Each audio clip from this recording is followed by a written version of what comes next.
donc Carole est notamment donc, la présidente de cette belle région en Occitanie. Grande et belle région. Elle est aussi présidente du club des régions, c'est ça, de toutes les régions, quoi. Donc, on ne dira pas qu'elle est née en 1971 parce que ça ne se dit pas. Tout à fait. Se dit pas. Elle est née à Toulouse, issue d'une famille modeste. Oui, Ouais. très modeste, oui, tout à fait. Tu étudies donc à Toulouse, l'économie, le droit. Oui. Et ton premier job, c'est pas à Châteauroux, mais c'est à Limoges. Tu faisais quoi? Je m'occupais des monuments historiques et archéologiques à la mairie de Limoges. Donc c'est un très très beau job pour une première fois. Donc Pour une première fois. Ouais, c'était magnifique de s'occuper d'un beau patrimoine historique, archéologique. J'étais passionnée d'antiquité. Donc oui, voilà, c'était le premier boulot de rêve et donc je l'ai eu. 2008, donc tu rentres en politique. Alors, pourquoi la politique? C'est la famille était déjà là-dedans, il y avait les syndicalistes. Non, pas du tout. Non, j'ai été élevée par ma grand-mère et une des phrases fétiches de ma grand-mère, c'était on ne parle pas de politique parce qu'on n'a pas assez de sous pour ça. Voilà, donc on ne parlait pas du tout de politique. C'est plein de bon sens. Mais c'est disons, vraiment, je suis le fruit de la méritocratie républicaine. Donc, ce sont mes enseignants qui m'ont ouvert vraiment à la réflexion politique. Et puis, en fait, je travaillais dans les collectivités locales. J'étais le bras droit de maire ou de président d'intercommunalité. Et donc, de fait, je participais à l'action publique. Et dans mon village, à Martres-Tolosane, le maire s'arrêtait et les adjoints sont venus me chercher parce que je suis toujours la petite du village. Ils sont venus me chercher en 2007 en me disant on voudrait que ce soit toi qui devienne maire parce que tu as des connaissances en droit, tu connais bien le système juridique, financier, tu connais très bien Martres puisque je suis de ce village. Et ils m'ont dit ça sera toi le maire. Nous, on veut rester adjoint, on veut que ce soit une jeune femme à 35 ans qui devienne maire. Ça t'a séduit, ça? Oui, parce qu'au début, je leur avais dit oui, parce que je n'avais pas compris que c'était moi qui allais être maire. Oui, j'avais dit oui, je vais vous aider, pas de problème. Et puis, donc je leur dis oui, parce qu'ils viennent me voir un matin. Et alors, donc tu rentres en politique, tu es plutôt à gauche, pourquoi tu n'es pas à droite? Non, je suis à gauche. C'est une question. Non, bien sûr, oui.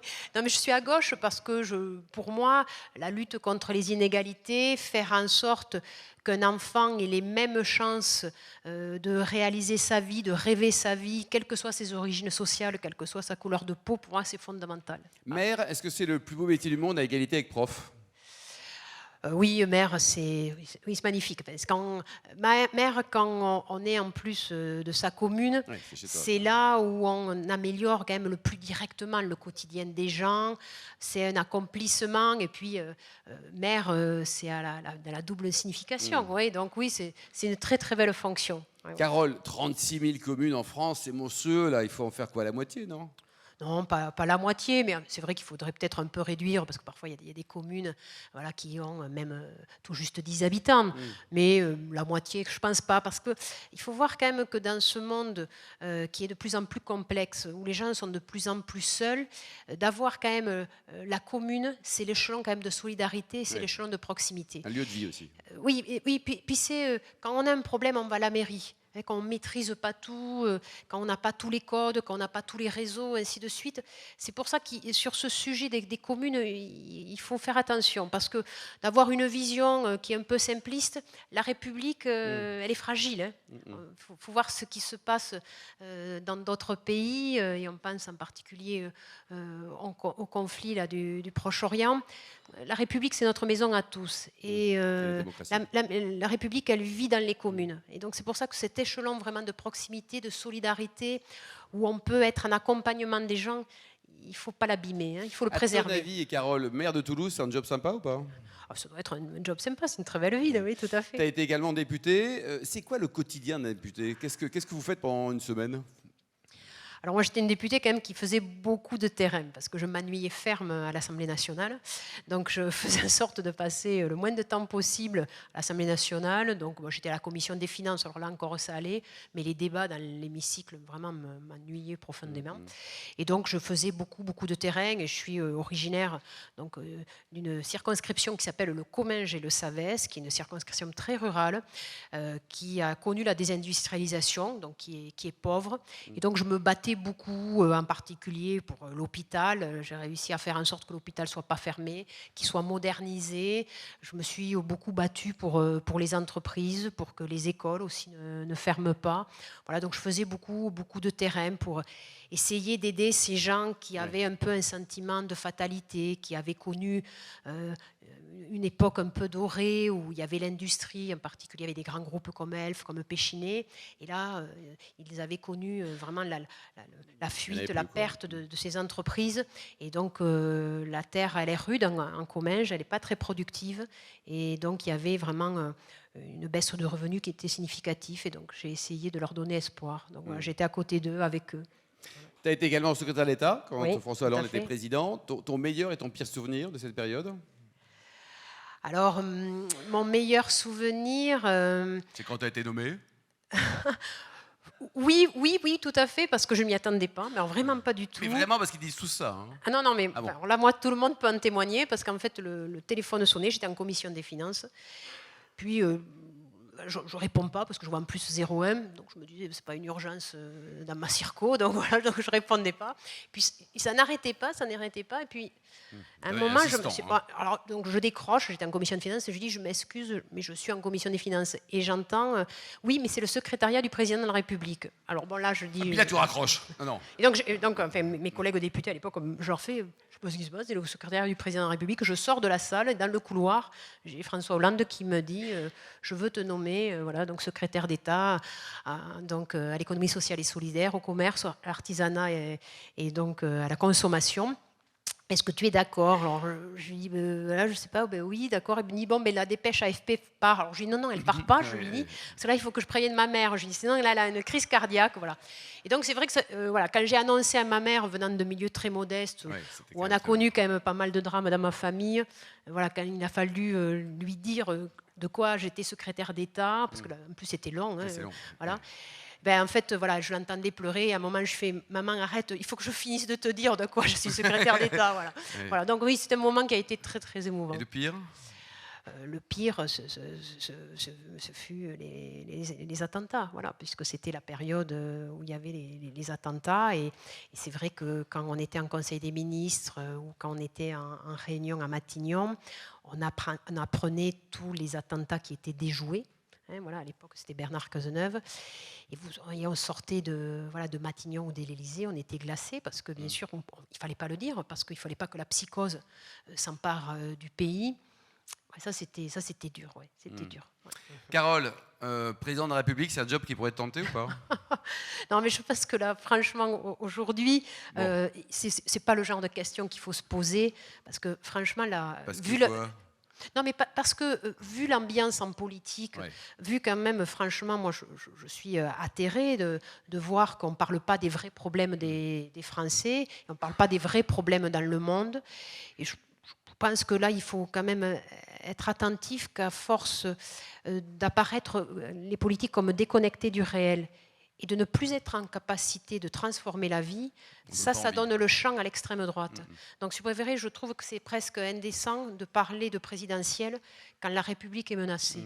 Donc là, moi, j'ai envie de dire voilà, aux copains qui font de la politique, soyons sérieux, l'heure est grave, il faut traiter les vrais problèmes, la question de l'inflation, parce qu'on a des gens qui travaillent et qui, malgré ça, n'arrivent pas à finir la fin du mois, le carburant, dont le prix ne font qu'augmenter, avec ce conflit, je crains qu'il continue. Voilà, quand vous êtes à la campagne, que vous gagnez 1 600 € par mois et que vous avez, 400 € de carburant par mois, la vie, elle est compliquée. Donc, je pense que c'est de ça dont il faut traiter. Et il faut faire attention parce que les Françaises et les Français, ils se sentent quand même un peu abandonnés, ils ne se sentent pas considérés. Et moi, je suis vigilante sur ça. Voilà. Donc, je pense que arrêtons les égos, arrêtons les discussions dont personne n'en a rien à faire, du style le wokisme, tout ça. Arrêtons de mépriser ceux qui font des barbecues, parce qu'il faut se demander pourquoi parfois les gens ils font des barbecues. C'est peut-être parce qu'ils n'ont pas l'argent d'aller au resto et que c'est voilà, le seul moment où ils peuvent avoir un peu de fraternité. Carole, donc tu es présidente de cette belle région depuis 2016, réélue en 2021. Alors c'est le moment de la pub. Donc pourquoi l'Occitanie est la plus belle région du monde? Tu as 1 minute 30. Alors, l'Occitanie, c'est la plus belle région du monde parce que tout d'abord, c'est mer et montagne et c'est un esprit. Donc, c'est un esprit entrepreneurial, c'est un esprit dynamique. En fait, l'Occitanie, c'est la main tendue et c'est porto tenir. Porto tenir, c'est de l'occitan, ça veut dire porte-toi le, prends-toi en charge. Et c'est ça l'Occitanie. L'Occitanie, du moment qu'il y a de la volonté, du moment qu'il y a de la niaque, eh bien, on va vous aider. Voilà. Quand il y a une belle idée, eh bien, on vous aide à la transformer, à transformer l'essai. On est la région aussi du rugby. Donc, l'Occitanie, c'est une énergie positive. Voilà, c'est pour ça qu'il faut venir investir en Occitanie. Voilà, parce que vous aurez la région à vos côtés et vous avez vraiment des emplois qui sont, voilà, qui vont être pourvus parce qu'il y a un système de formation où il y a de la qualification, il y a des gens qui ont envie de bosser. Et puis après, parce qu'on a vraiment une capacité de développer les transports en commun, de faire en sorte qu'il y ait de la culture, du sport. C'est la région aussi du bien vivre, c'est là où on mange le mieux et où on boit le mieux. Voilà, donc, non, mais très sérieusement, c'est ça, c'est la région à énergie positive. Combien de personnes, combien d'habitants au total sur toute la région? 6 millions. 6 millions d'habitants. Ouais, on est la 4e plus grande région de Et France. un bassin également de formation qui marche bien, donc on trouve des compétences. Oui, tout à fait. Puis on fait en sorte, si vous préférez, que les systèmes de formation ils soient au plus près des entreprises. C'est-à-dire on fait en sorte de répartir des lieux de formation sur les 13 départements et on travaille bien avec le monde de l'entreprise. Voilà, donc je suis de gauche, je suis socialiste. Ce socialisme qui adore la République, qui fait de l'école la priorité, l'école au sens large du terme, et ce socialisme qui aime les entreprises, parce que j'aime et les salariés, les chefs d'entreprise. Et alors la gastronomie, donc c'est quand même très important. Donc vous savez que vous avez, oui, bien sûr. Il y a les meilleures huîtres, parce que c'est aussi ma région, Ben oui, les meilleures huîtres du monde, les meilleurs fromages, les meilleures viandes, les meilleurs poissons, non, on a tout de meilleur. C'est incroyable. Voilà. Il y a même des chefs étoilés là. Oui, non, mais c'est pour ça qu'être chef étoilé en Occitanie, c'est quand même un peu plus facile, quoi. Il faut bien le dire, voilà, c'est ça, parce que vu la qualité des produits, bon, voilà, ils partent avec un avantage quand même concurrentiel notable, quoi, voilà. Absolument. Oui, non, voilà, absolument. c'est ça. Ouais, et voilà. donc, après, quand une entreprise vient taper à la porte, donc vous êtes organisé pour la recevoir, oui, bien expliquer, sûr. discuter, Oui. et essayer de la convaincre que ce soit une boîte française ou une boîte non française. Carole, tout le monde est bienvenu? Tout le monde est bienvenu. Et puis on travaille en PAC, en chasse à meute, comme aime le dire Alain Di Crescenzo, c'est-à-dire que la région, elle travaille avec les consulaires, elle travaille avec les fédérations professionnelles. C'est le système de dites-nous-le une fois, c'est-à-dire il y a un chef d'entreprise qui vient, on a créé un système informatique qui est mutualisé et vraiment on est en accompagnement parce qu'on est la région de France qui gagne le plus d'habitants. On accueille 42 000, 43 000 nouveaux habitants chaque année. Et ce sont plutôt des jeunes. Ça veut dire qu'en Occitanie, pour que le chômage n'augmente pas, il faut créer 25 000 emplois par an. Ouais. 25 000 emplois, je peux vous assurer que ça demande un sacré boulot et ça demande d'être en collectif. Donc c'est ça, venez en Occitanie, c'est une région où on a la pêche, où on a la niaque, où on ne lâche rien et surtout on est en collectif. Un peu l'image de la présidente, non? On essaie, oui. Ouais. Voilà, et les startups, alors vous avez les startups aussi là, parce que c'est très à la mode les startups. Hein, oui, non, mais nous on a de tout. Hein, c'est-à-dire, nous on est aussi bien passionnés par l'artisanat d'art que les startups, que les grandes entreprises. Voilà. Donc on sait travailler, on est bien sûr très fiers de nos fleurons comme l'aéronautique avec Airbus, mais on est très très fiers aussi de notre boulanger dans un village de 500 habitants et on fait en sorte que l'innovation elle soit présente et surtout qu'il y ait confiance dans l'avenir. Et donc, c'est ce qu'on essaie de faire en aidant un libraire dans une commune de 600 habitants. Il y a une librairie à Nasbinal, en Lozère. Et aussi, avec Guillaume Faury, quand on discute des enjeux, on discute des SAFE, donc des carburants durables. Et quand Guillaume me dit, mais il faut pousser cette filière, OK, banco, je lui dis, mets-moi en contact avec des investisseurs, avec des gens qui savent faire. Et puis après, on trouve les hectares, on fait en sorte que toutes les autorisations administratives, puisque là il faut être en site Céveso, soient données, et puis après on donne les financements qui permettent de déclencher et la création d'emplois. La langue, les langues, le catalan par exemple, oui. C'est une bonne idée de le promouvoir ou pas? Ah oui, non, mais moi je soutiens les langues et les cultures régionales parce que je pense qu'aujourd'hui la France a une maturité pour savoir reconnaître ces langues et cultures régionales et que ça ne menace en rien la République une et indivisible à laquelle je tiens. Mais je pense que dans ce monde, si vous préférez, qui est de plus en plus déstructuré, qui est mondialisé avec des aspects positifs mais aussi avec des aspects négatifs, de savoir d'où on vient et surtout de faire partager ces cultures et langues régionales à des nouveaux arrivants, c'est un formidable pouvoir d'intégration. Non, mais ça, il faut... voilà, on voit, nous, comme on a beaucoup de nouveaux arrivants, en fait, ce sont souvent eux les plus intéressés pour comprendre l'occitan et le catalan. Et puis, à travers, parce qu'on a le même substrat commun culturel au catalan et à l'occitan, ça comprend, je veux dire, l'esprit culturel, ça permet de comprendre l'inconscient populaire qu'il y a en Occitanie. En Occitanie, on a toujours été un carrefour d'accueil de population, un carrefour de civilisation. Et donc, il y a cette question de la main tendue, de l'attachement forcené au travail et de faire en sorte que cette terre, elle résonne au mieux. Voilà. Tu es aussi présidente du Club des régions, c'est ça? Oui, de l'Association des régions de France. Ça sert à quoi? Alors, ça sert à porter des projets qui sont bons pour la France et bons pour l'Europe aussi. Donc, par exemple, on défend tous les présidents de région, les 18, toutes tendances confondues, la nécessité d'investir massivement dans le ferroviaire pour la transition énergétique, mais aussi pour la création d'une filière industrielle ferroviaire à l'échelle européenne. Et donc, on défend d'avoir un Airbus du ferroviaire. On fait en sorte aussi d'essayer de convaincre le gouvernement de donner plus de pouvoir localement, d'avoir plus d'agilité, de ne pas être dans une rigidité, dans une norme qui est appliquée de façon uniforme, parce que ça, les Français, ils ne le comprennent plus. Ils ne comprennent plus certaines réglementations qui ne font que se complexifier, qui veut traiter des cas très différents entre des grandes villes ou des petits villages. Donc on défend, on va dire, une France plus agile qui permet une différenciation en restant dans un objectif commun et dans le cadre, bien sûr, républicain.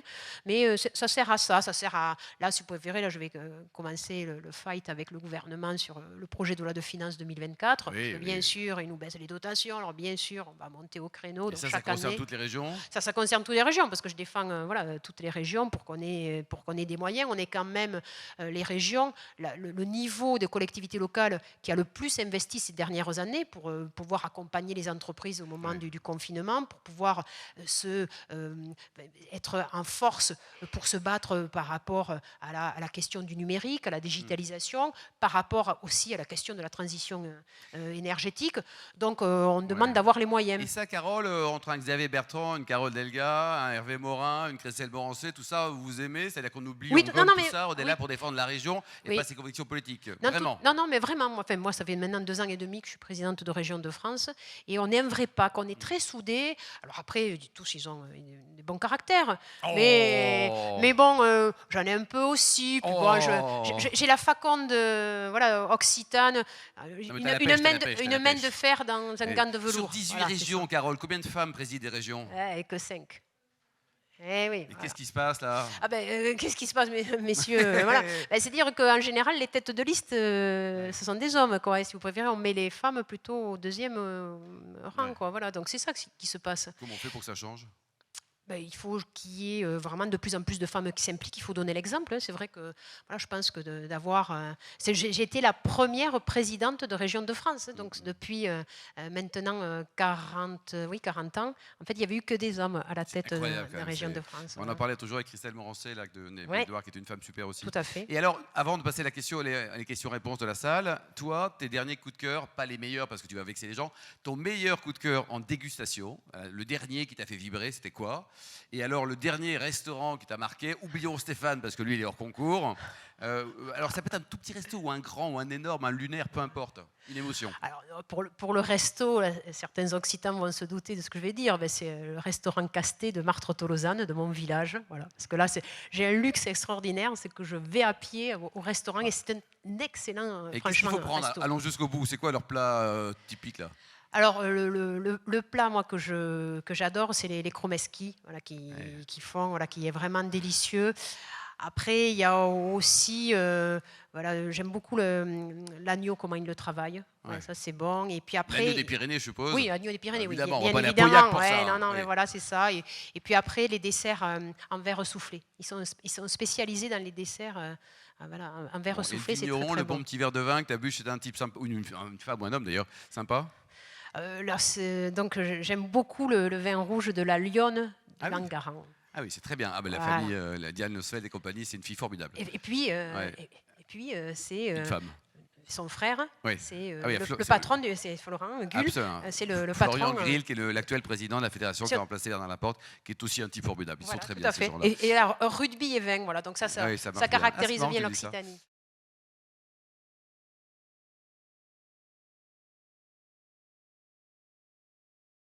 3 fois oui, si vous préférez.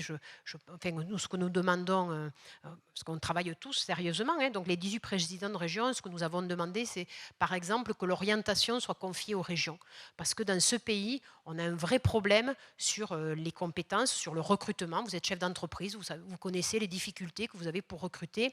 Et un des problèmes vient qu'au moment de l'orientation, les jeunes, on ne leur explique pas la réalité des métiers, donc ils ne connaissent pas la réalité des métiers, les familles non plus, ils ne connaissent pas la diversité des métiers, les parcours d'accès aux différents métiers. Et moi, je pense que dans ce rôle-là, ce n'est pas l'éducation nationale qui est la mieux placée. Je pense que ce sont ceux qui font les go-between entre le monde de l'économie et le monde de l'éducation, et ce sont les régions. C'est pourquoi nous demandons vraiment d'avoir plus de compétences sur la question de l'orientation. Nous demandons aussi de pouvoir, sur la question de la formation, décloisonner les formations. Le triptyque formation initiale, formation continue, formation des demandeurs d'emploi n'a plus de pertinence avec les évolutions sociétales. Parce qu'aujourd'hui, un salarié, il va avoir plusieurs métiers dans une vie. Ce n'est pas plusieurs postes dans la même boîte, c'est plusieurs métiers. C'est-à-dire, il veut pouvoir être ingénieur, puis après devenir viticulteur, il veut pouvoir être cuisinier, et puis après se dire, mais moi j'ai envie de devenir commerçant, fleuriste, ou au contraire, j'ai envie de reprendre mes études et de pouvoir être chercheur dans l'intelligence artificielle. Et cela, ça veut dire que de cette formation en cours de la vie, qui demande vraiment beaucoup d'heures et beaucoup de structures, il faut pouvoir utiliser les structures de formation initiale. Et donc, pour parler en termes clairs, c'est-à-dire il faut pouvoir utiliser les universités, les grandes écoles. Et cette division, elle est complètement vraiment sclérosante, et elle est même contre-productive. C'est comme pour les demandeurs d'emploi. Aujourd'hui, en France, le taux de chômage a baissé, et tant mieux, mais vous avez donc des personnes qui sont très éloignées de l'emploi. Et là, donc, il faut pouvoir faire en sorte que ces gens retrouvent confiance en eux-mêmes, et il faut pouvoir, en fait, mixer les publics. Moi, je pense qu'il ne faut pas laisser parfois ces personnes qui ont été cassées par la vie et qui ont vraiment, sont très éloignées. Dignité aussi. Oui, et si on les mixe avec des gens qui ont d'autres profils, avec des jeunes ou avec des personnes qui sont en reconversion, ça permet aussi de donner de l'aération. Ouais. Moi, je pense que la diversité, c'est ce qui fait notre force. L'éloge de la différence, Carole. Bon, elle devait être très brillante. Elle était très brillante. On applaudit très chaleureusement Carole Delga. Merci, Carole. Merci.